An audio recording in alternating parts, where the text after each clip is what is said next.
নমস্কার বন্ধুরা, আমি মুনমুন আপনাদের স্বাগত জানাই আমার চ্যানেল টেস্টি অ্যান্ড ডেলিকেটে। আজকে আপনাদের যে রেসিপিটি আমি পরিবেশন করব তার নাম ইলিশের তেল ঝাল। তাহলে চলে আসি আমরা মূল রান্নায়। প্রথমে আমরা 4 পিস ইলিশ মাছ নিয়ে নিয়েছি। এই ইলিশ মাছটাকে নুন, হলুদ, কাশ্মীরি লঙ্কার গুঁড়ো এবং 4 চামচ কাঁচা সর্ষের তেল দিয়ে ভালোভাবে ম্যারিনেট করে নিতে হবে। এবার এই রান্নার জন্য প্রয়োজন যে মূল মশলাটি সেটা আমরা তৈরি করে নেব।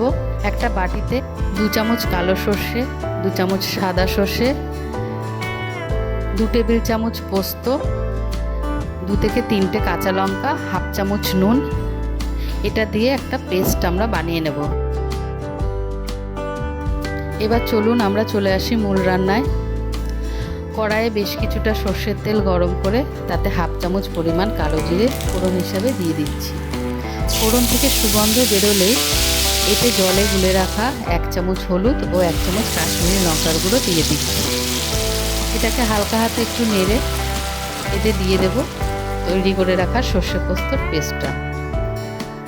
ভালোভাবে মশলাটা তেলের সাথে নেড়ে বেশ হালকা ভাজা হয়ে যাবে। খুব বেশি ভাজা যাবে না মশলাটা, তাহলে তিতো হয়ে যেতে পারে। এবং ভাজার সময় অবশ্যই গ্যাসের ফ্লেম লো টু মিডিয়াম রাখবেন। মশলাটা একটু ভাজা হয়ে এলেই এতে আমরা দিয়ে দিচ্ছি পরিমাণ মতো জল। ঝোল যখন ফুটে উঠবে তখন একে একে আমরা ম্যারিনেট করা ইলিশ মাছটা এতে দিয়ে দেব। অনেকেই কাঁচা ইলিশ মাছ খেতে পছন্দ করেন না, সেক্ষেত্রে আপনারা রান্নার শুরুতে এই মাছটাকে একটু এপিট ওপিট করে ভেজে নেবেন। হালকা ভাজবেন, খুব বেশি ভাজলে সেক্ষেত্রে ইলিশ মাছের টেস্ট নষ্ট হয়ে যায়।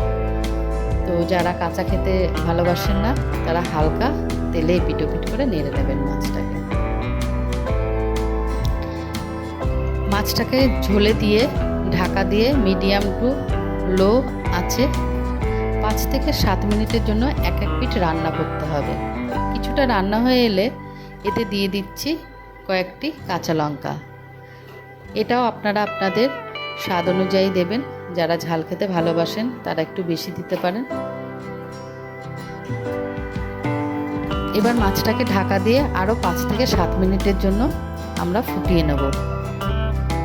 দেখুন ঝোলটা কেমন গাঢ় হয়ে এসেছে এবং উপরে তেলটা ভেসে উঠেছে।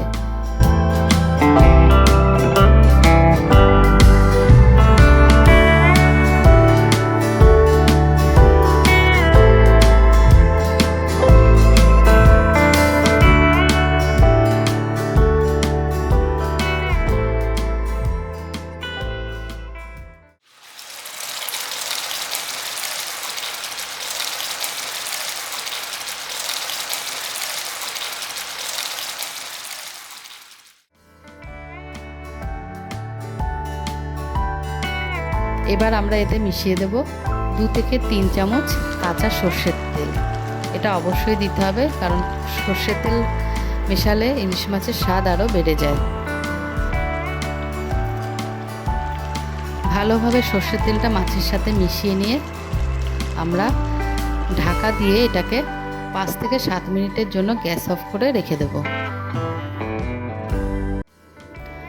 পরিবেশনের জন্য একেবারে রেডি আমাদের ইলিশের তেল ঝাল। এটি গরম ভাতের সাথে সার্ভ করলে বেশি ভালো লাগে।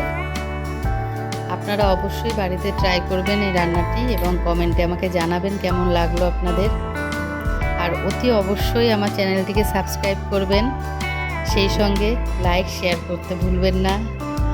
আমার চ্যানেলটি দেখার জন্য অসংখ্য ধন্যবাদ।